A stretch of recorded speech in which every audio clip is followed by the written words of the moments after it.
5 ijiem qabel l-aħħar elezzjoni ġenerali, amministrazzjoni nazzjonalista kienet ftemet biex tieħu sit fix-Xemxija. Dan permezz ta' espropriazzjoni.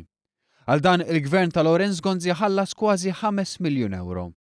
Is-sit huwa l-art tal-fekruna fix-Xemxija u fil-waqt li mijiet ta' Maltin tħallew snin jistennew kumpens ta' espropriazzjoni, f'dan il-każ il-ħlas ma damx ma sar.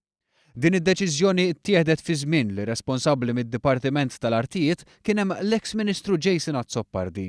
U l-Viċi Kap Nazzjonalista Beppe Fenech Adami m'għandux problema biha. Taħseb li hawnhekk sar kollox kif suppost fil-każ tal-fekruna? Iva, hemmhekk sar kollox kif suppost. Bħala parti minn dan il-ftehim, is-sit tal-fekruna kien ingħata wkoll żewġ artijiet, waħda fis-swieqi u l-oħra fil-kappara.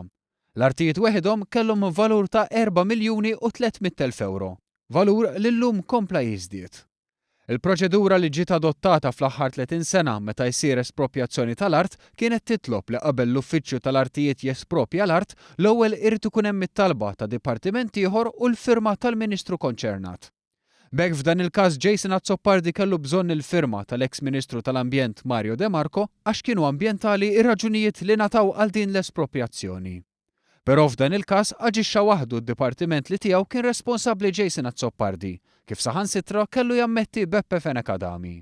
F'dak il-każ kien hemm id-Dipartiment tal-Artijiet illi daħal f'dan il-każ u wasal id-deċiżjonijiet li ħa. Anke jekk l-affarijiet saru mhux skont il-proċeduri tas-soltu u l-ftehim intlaħaq f'5 ijiem biss qabel il-poplu bidel il-gvern, Fenech Adami għadu jiddefendi d-deċiżjoni. Illi f'dak il-każ kien id-Dipartiment tal-Artijiet kien il-Commissioner of Lands illi inqamer li kien involut f'dawk it-trattattivi dwar l-art li qed issemmi inti ġewwa Xemxija. Is-sit tal-fekruna li għalih ta' kumpens il-gvern kellu anke avviż ta' nfurzar mill-mepa.